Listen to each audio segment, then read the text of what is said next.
Good tidings, TTOTNWR fan number 1, and welcome to something a little different yet special. Now recently, my channel has reached 5,000 subscribers. Thank you all so much. So I figured, in celebration, I'd do something a little special. It's not the next episode, unfortunately. That'll come out on May the 12th.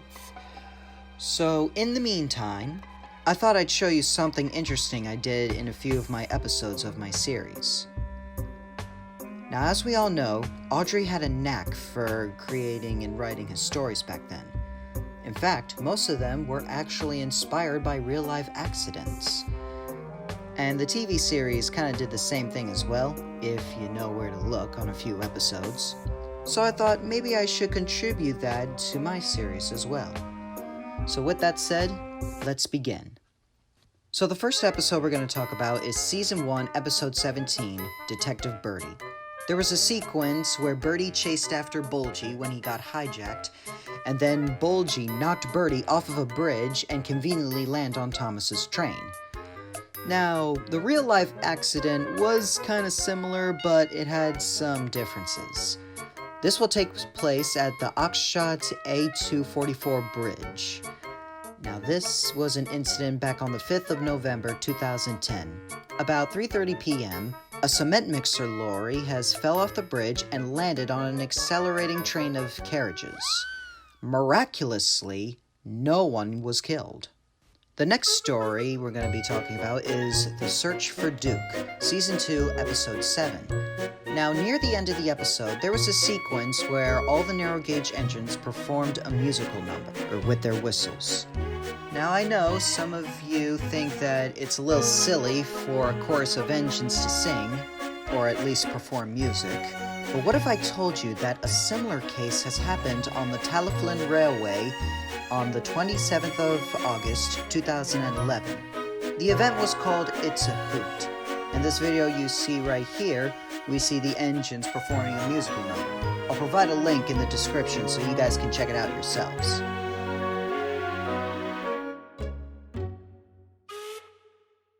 Moving on to Season 3, Episode 7, Fears and Bridges, there's a scene where Rebecca was hijacked and then got out of control while pulling a goods train. Eventually, as she raced up towards Tidmouth, she tilted on her side and derailed on the embankment. Now in this one, this was probably the closest one I was able to replicate, except for the brake van breaking loose. That one I kinda made up in order to preserve the life of Sir Topham Hatt and the guard. But anyways, moving on to the accident.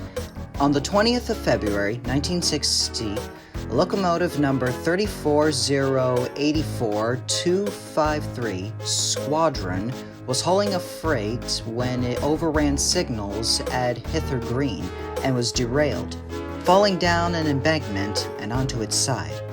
The tender was recovered on the 24th of February and the locomotive on the 28th. Now things are going to be a little bit dark. In Season 3, Episode 12, The First Spirit, Ernest retells the story about the accident of Godrid, but this time with one small detail he left out. On Godrid's train, there was a passenger that bailed out and died in an instant after leaping from the carriage and hitting his head on a rock and dying from a loss of blood. It's sad to say, and as gruesome as it is, the similar case has happened with the Snowdon Mountain Railway's LADAS. And according to Train Boy, that passenger was called Ellis Roberts. Now here's a fun little story. Season 4, Episode 1, Percys Pup. In this story, Percy gets introduced to a pup owned by the post office manager.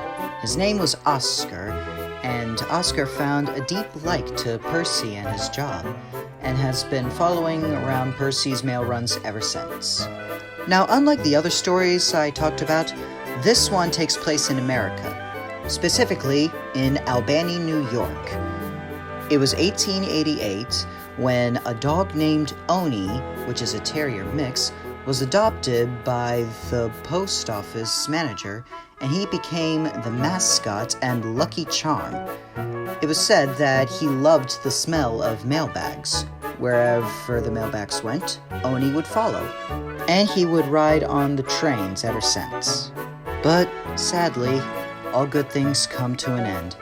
As Oni began to age, the staff found it official that Oni could no longer travel by the trains. Although unfortunately it's unclear why, but during his age, he started to become ill and aggressive towards people. So, sadly, the staff had to put Oni down on June 11th, 1897. This preserved body that you see here of Oni can be found at the Smithsonian National Postal Museum in Washington, D.C. Well, that's all the stories that are based off of real live accidents and incidents for now. As previously stated, Audrey really did have a knack for writing stories, especially those that were inspired by real live accidents. I think he would be proud if he saw what I was doing, kind of carrying the tradition, and something that the reboot would obviously never do. And hey, you guys could do the same thing as well. Create stories that were based off of real life train accidents. All it takes is just a little bit of research and a whole lot of inspiration. Well, that concludes this little video. I hope you guys are educated and enjoyed this little special. And once again, thank you all for 5,000 subscribers. This is Railfan number 1, and I'll meet you at the next station. Take care!